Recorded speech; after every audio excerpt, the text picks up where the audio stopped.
Hi friends, இப்போ நம்ம good bad ugly படத்தோட பிளாக் பஸ்டர் செலிப்ரேஷன் போயிட்டு இருக்கு. அந்த செலிப்ரேஷன்ல சுனில், கார்த்திகேயா, ஜிவி பிரகாஷ், பிரியா வாரியர் இப்படின்னு எல்லாருமே நம்ம தல அஜித் பத்தியும் அந்த படத்தை பத்தியும் வேற லெவலான ஸ்பீச் கொடுத்துட்டு இருக்காங்க. சரி, ஓகே, எப்ப நம்ம captain of the ship Aditya Ravichandran பேசுவாரு அப்படின்னு எதிர்பார்த்துட்டு இருந்தோம். இப்ப அவரு அந்த ஸ்பீச்சும் கொடுத்துட்டாரு. அதுல நிறைய விஷயங்களை ஷேர் பண்ணியிருந்தாரு. சுனில் எப்படி படத்துள்ள வந்தாரு. நான் ஃபர்ஸ்ட் அஜித் சார் கிட்ட சார் இந்த கேரக்டர்ல சுனில் போடலாமா அப்படின்னு கேட்டதுக்கு அஜித் சார் நானும் அதுதான் யோசிச்சேன், சுனில் தான் இந்த கேரக்டருக்கு சூட்டபிளா இருப்பாரு, அவரே ஓகே பண்ணிடலாம்னு சொன்னாரு.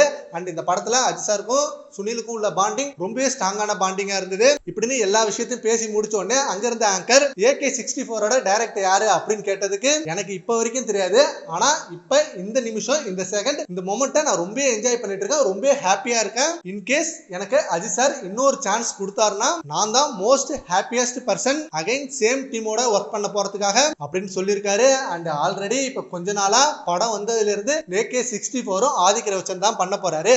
ஏன்னா குட் பேட் அக்லி படத்தோட கிளைமேக்ஸ்ல வந்த கார் நம்பரை நோட் பண்ணி அதுல AK64 2026 மென்ஷன் ஆகியிருந்ததை பார்த்து திரும்பவும் ஆதிக்கு தான் அஜித் சாரை வச்சு படம் எடுக்க போறாரு. இன்னொரு ஃபேன் பாய் சம்பவம் உருவாக போகுது அப்படின்னு செம்ம ஹாப்பியா இருந்தாங்க. பட் இங்க இந்த ஸ்டேஜ்ல ஆதித்ய ரவிச்சந்திரன் அதை கன்ஃபார்மா சொல்லல. பட் இன்னொரு சான்ஸ் கொடுத்தா கண்டிப்பா வேற லெவல் சம்பவமா பண்ணுவாரு. சரி, ஓகே ஃப்ரெண்ட்ஸ், ஆதித்ய ரவிச்சந்திரனோட ஸ்பீச்சை பத்தி உங்க ஒப்பீனியனை நம்ம கான்வர்ஸ்ல கவுண்ட் பண்ணுங்க. Thank you friends.